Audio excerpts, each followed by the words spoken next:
Hey.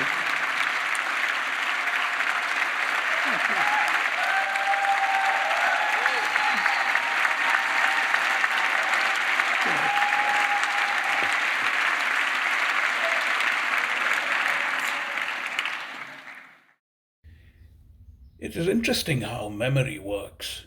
While watching Salman Rushdie accept the PEN Centenary Courage Award the other day, my mind instantly traveled back to February 24th, 1989, when rioting broke out in Bombay against his book, The Satanic Verses.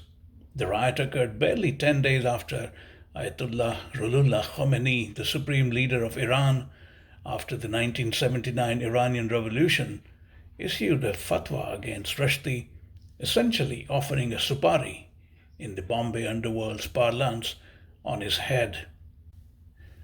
Supari, incidentally, is like a contract for killing someone.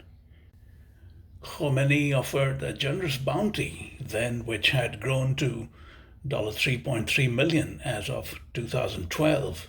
Although the fatwa has seemingly lost much of its momentum after over 3 decades of its issuance, its simmering lethality has not waned at all as it exploded in the form of a near fatal attack on Rushdie on August 12, 2022, which left him blind in his right eye permanently. It was heartening to see Rushdie back in as much as could be expected of someone who chose not to die just yet. Also, I wanted to say hi, everybody. It's nice to be back.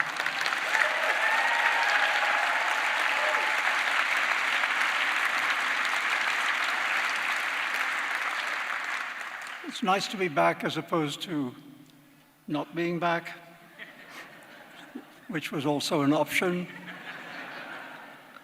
I'm pretty glad the dice rolled this way. I just want to, oh, thank you. To India's shame then, and that of its Prime Minister, Rajiv Gandhi, the country was among the first to ban the Satanic Verses even before Khomeini got to it. I remember that no one had read a word of it, and yet so many were outraged by its content. India banned it in late 1988 on the ground that it posed a serious law and order threat in a country where Muslims lived in such large numbers.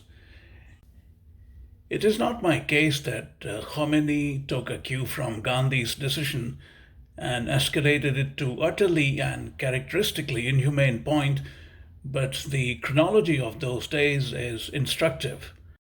Perhaps the logic was that if India, a secular liberal democracy, thought it proper to ban the book, Iran, with its violent theocracy, ought to have taken its rejection several steps forward.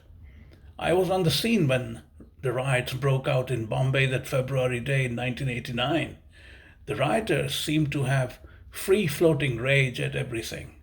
That day they found a plum target in the Satanic Verses, a book they hadn't even seen, let alone read. I remember one irate young man told me in the midst of the rioting, punning on the title, Ye Rushdie Khud Shaitan hai, Rushdie is a Satan himself. I asked him whether he knew for a fact that the book was offensive to Islam and if that was a good enough reason to ban it. He said no, but added that he was following what Sayyid Abdullah Bukhari, the chief cleric of the New Delhi's largest mosque, Jama Masjid, had said while calling for its ban. At that point, even Bukhari had not read the book. It was thought by many that merely holding it would be blasphemous. If you think those were absurd times, they are perhaps even worse now, as evident all around us. But even in such times, it was reassuring to watch Salman Rushdie back in action at PEN America with one eye, but twice the vision. It's something I've said a number of times before, but I'm going to say it again. Terrorism must not terrorize us. Violence must not deter us. As the old Marxists used to say, la lutte continue. La lutta continua. The struggle goes on.